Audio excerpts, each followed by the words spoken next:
Hi! இன்னைக்கு ரொம்ப சிம்பிளான பிரேக்ஃபாஸ்ட் தான் பண்ண போறேன். ஏன்னா ஆத்யகுட்டி வந்து மாமனார், மாமியார் வீட்ல இருக்கா. ராகுலும் வந்து பிரேக்ஃபாஸ்ட் வேண்டான்னு சொல்லிட்டாங்க.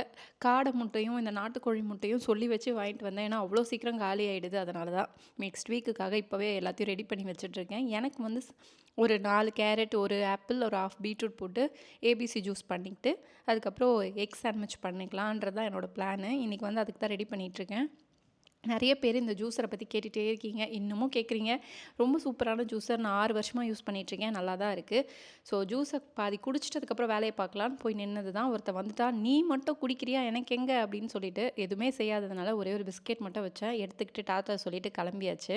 இந்த ஜூஸர் வந்து க்ளீன் பண்ணுறது வந்து சிம்பிள் தான். எப்படின்னா, நீங்கள் அதை ரிமூவ் பண்ணிவிட்டு உள்ளே இருக்கிற ரெசிடியூலாம் எடுத்துகிட்டு நீங்கள் டீகம்போஸ் பண்ணுறதுக்கு இருக்குன்னா நீங்கள் அதை யூஸ் பண்ணிக்கலாம்.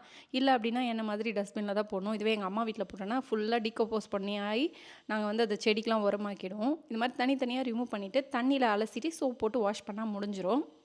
நான் வந்து எனக்கு ரொம்ப பசிக்கிறதுனால தண்ணியில் மட்டும் வாஷ் பண்ணி வச்சுட்டு எக்கு வந்து ஆம்லேட் போட்டு சாண்ட்விச் பண்ணிக்கலான்னு சொல்லி 2 எக்கு, கொஞ்சமாக உப்பு, மஞ்சத்தூள், பெப்பர் பொடி, கொஞ்சமாக மிளகாய் பொடி சேர்த்து ஆம்லேட் போட்டுட்டு ப்ரெட்டை டோஸ்ட் பண்ணி அதுக்குள்ளே கொஞ்சமாக வந்து மயம், தந்தூரி மயம், அதுக்கப்புறம் கொஞ்சம் வெங்காயம், ஆலப்பினியோஸ் வச்சுட்டு அதுக்கப்புறம் ப்ரெட்டு ஆம்லேட் போட்டாலே அதையும் உள்ளே வச்சு கட் பண்ணி இந்த ஜூஸோடு சாப்பிட்டாச்சு. ரொம்ப செம ஃபில்லிங்காக இருக்கும். இன்றைக்கி நீங்கள் என்ன பிரேக்ஃபாஸ்ட் பண்ணீங்க அப்படின்றத கமெண்ட்டில் சொல்லுங்கள். இன்னொரு வீடியோவில் பார்க்கலாம். பை.